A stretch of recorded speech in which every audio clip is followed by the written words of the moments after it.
Bakit nga ba ang daming bumibili nitong Honda ADB 160? Ano kaya yung turning point nila kung bakit ito yung pinipili nila kaysa sa mga kalaban nitong motor na to like Yamaha NMAX o kaya PCX o kaya yung ibang mga brand na mga maxi scoot and adventure scooter. Tingnan natin, alamin natin sa magitan ng pag-detail sa kanyang mga features, sa kanyang itsura. Tingnan natin ang malapitan kung ano ba talaga yung pinaka turning point ng mga buyer kung bakit mas pinipili nila itong Honda ADB 160 kaysa sa mga kalaban nitong ibang brand at ibang model. So, tingnan natin.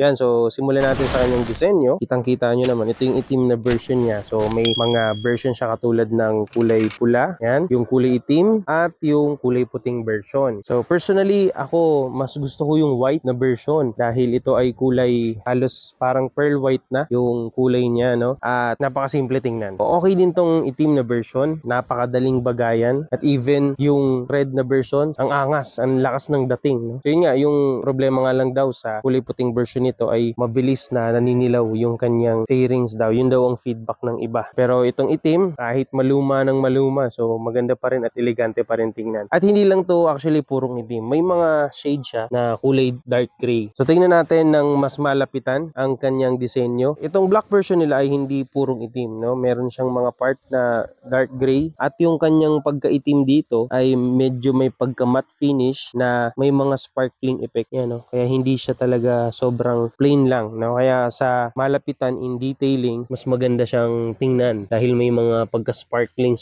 ng kanyang effect. Even yung kulay gray, ganun din.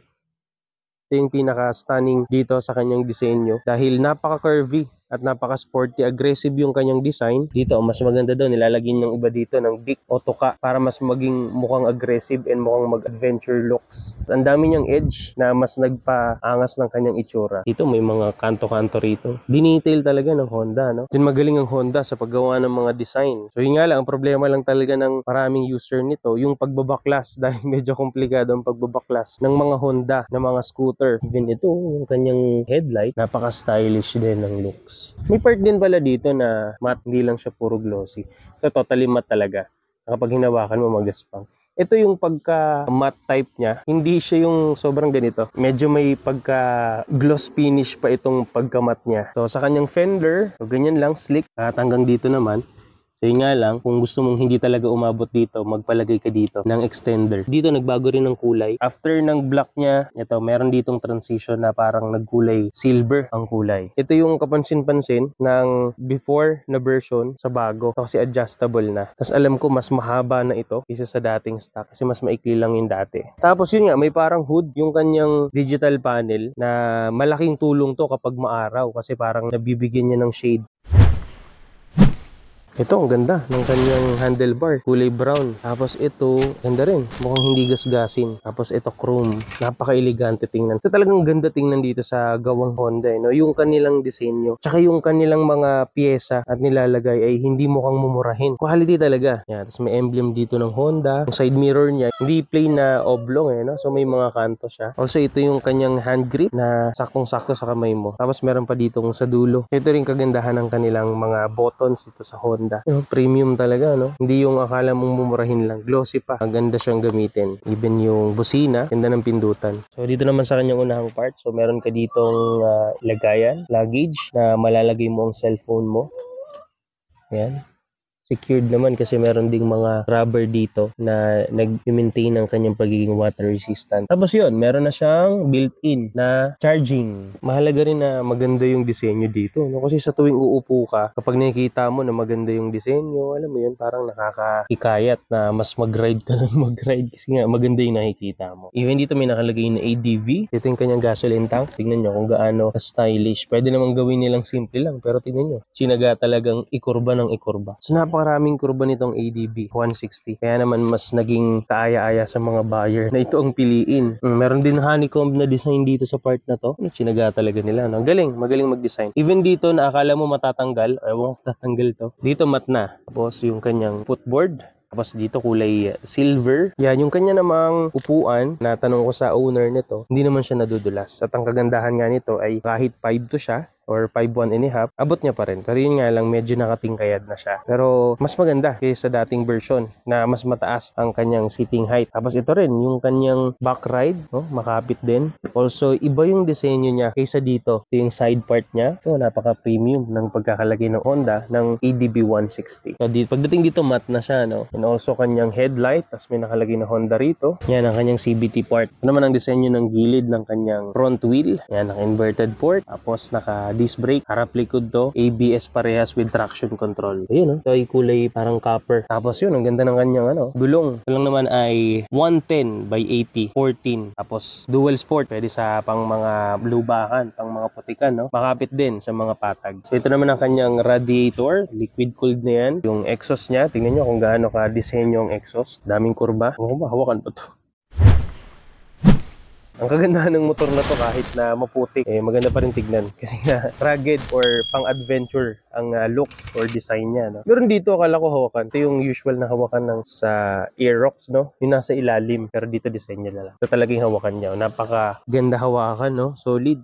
Tulad to ng ng PCX, no? Ang ganda ng hawakan. Napaka-tibay din. At isa pa yung DC monorack. Swak na swak dito. Akala mo, inilatag lang at dinisenyong para dito. Tapos mukhang matibay talaga dahil nakapatayo siya. At ang mga link nga pala ng mga kung saan nabili itong mga parts na nandito. Even itong crash guard. Elegant kasi stainless na, no? So, ibibigay ko lahat ng link ng mga parts na nakalagay dito dyan sa description. So, ito rin ang kanyang driving light na autogram. Pwede mo siyang i-navigate using dito. Diyan ma-control mo yan sa magitan dito. Up, down, tsaka left, right. So rin, syempre, hindi papatalo dito. Ito yung pinakamalaking turning point din ng mga buyer kung bakit mas pinipili nila ito. Kasi ito ay naka-Showa na. May baso dito. Na alam nyo naman, ang Showa na gawang Honda ay talaga namang napakaganda ng performance in terms of suspension. So yan, kaya komportable ang ride niya rito. Kaya naman, itong ADB 160 dito sa Pilipinas ay halos first choice nila, no? Kasi napakaraming lubak na part dito sa Pilipinas. Meron nga palang maliit dito na ADB sa may unahan. Cellphone holder. Also, magandang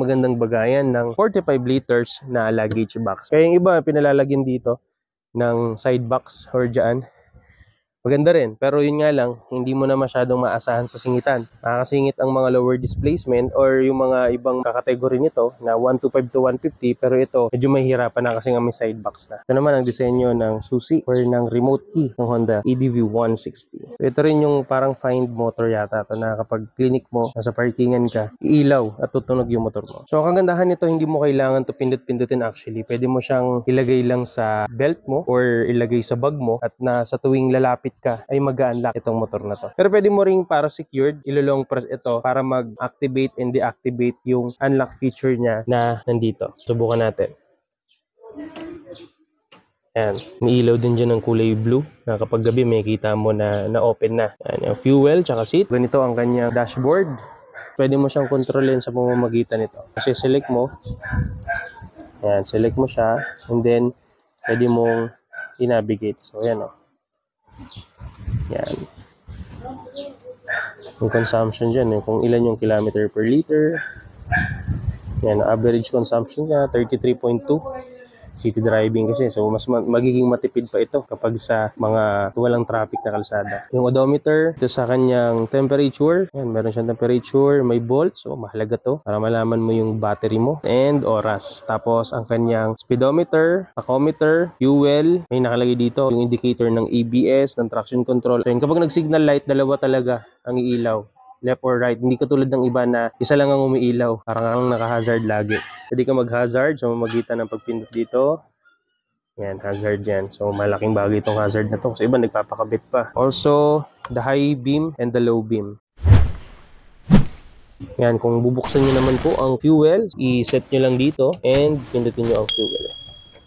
At magbubukas to. Parang ang may hydraulic to pag minubuksan. Tingnan nyo. Hindi siya parang biglang tumitila po ng ganun. Unti-unti pa rin siya. Or parang smooth pa rin yung pag-angat niya. Gas. Yan, pihit lang ng ganyan. Yan. So, mukhang malaki ang gas tank nito, no? Ang long ride talaga. Hindi ko alam kung anong nakalagay dito. Pa-comment nga po kung ano ang inilalagay dito sa part na to. Sa may bandang gas. And also, pwede mo rin pindutin ang seat. Alam mo na, pag tumunog, sabihin na unlock na. kasyang-kasya rito ang half face helmet. Pero ang full face o kaya modular helmet, nahihirapan ka nang ilagay. Paglagay mo dito ng half face, pwede ka maglagay dito ng mga papeles mo at mga kapote, gloves at iba pa. Comment daw naman dyan yung mga owner na nitong Honda EDV 160. Ano ba yung mga naranasan yung cons and pros nito at anong marirecommend ninyo na ito ba ay bibilhin at hindi bibilhin ngayong 2024. Sulit pa rin ba ito para sa mga consumer natin? Pero for me, sulit pa rin ito sa kanyang mga features. So yun lamang mga kabomba, stay safe, ride safe mga kabomba, God bless.